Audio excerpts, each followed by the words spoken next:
So ahead of every jungle trip, we send our clients a kit list. It's got everything you need on it for a jungle exped, but at the bottom it says, trust us, we've been doing this a while. If it's not on the list, you probably don't need it. Every year, somebody decides to pack the kitchen sink, which leads to some quite brutal but funny conversations on the final kit check. It's not just clients. Last year, we did a recce trip, so staff only. Someone from our team that had never been to the jungle before came with us, and he wouldn't mind me saying, I'm not going to name any names, but he's a little bit of an overpacker.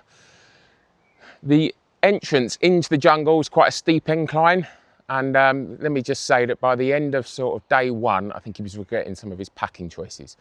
So I just want to take you through just how small a pack could be. Myself and most of the team use a Hill People Gear ute pack in the jungle, and that's about a 50 to 60 litre pack.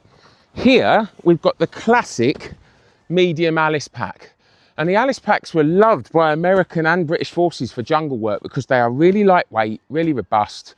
They don't break the bank. And when they've got a frame on, they actually keep the back of the pack away from your back. So you've got a bit of ventilation in the jungle. It's not going to weigh anymore when it's soaking wet. You know, it's made out of this lightweight nylon. But to give you an idea, I have got all of my jungle kit in this pack at the moment. The only things missing is some food, my grail and a stove, but there's still plenty of room in the top there. All right, and some wash kit, and everything is in there, and that is like a 30 litre pack. This cost me £35 from our friends at Go Army. So I also want to show you that not only do you not need to pack the kitchen sink, but it doesn't have to cost you the earth to come to the jungle kit-wise either. I mean, I've got med kit in there. That pouch would be empty, and I'd have some rations in there. I've got water. Let's have a quick look inside. We have got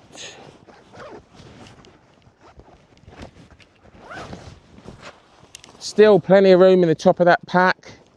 I've got my EDC hammock, I've got a tarp, I've got my kit mat that is something I put on the floor and use at the signalling panel, and then dry bag, which has got my hammock, my trusty war bonnet, jungle blanket, and my dry clothes. And you could see there was still plenty of room in that pack. It's like a 40 litre pack. I'd have easily fit my food in on top, a grail, my wash kit, and they're a fairly easy pack to modify. You can add pouches to the lid. You can see they've got all these straps, so you can add the cheap and cheerful old American Army canteen pouches on the side. Over the next couple of months, I might modify this. I might put some quick release clips on it, a couple of little pouches, just as a little project to show you what can be done on a budget. But there you go. There is no need to overpack. You don't need a massive expedition pack. I managed to fit my jungle equipment in like a 35 litre, £35 pack.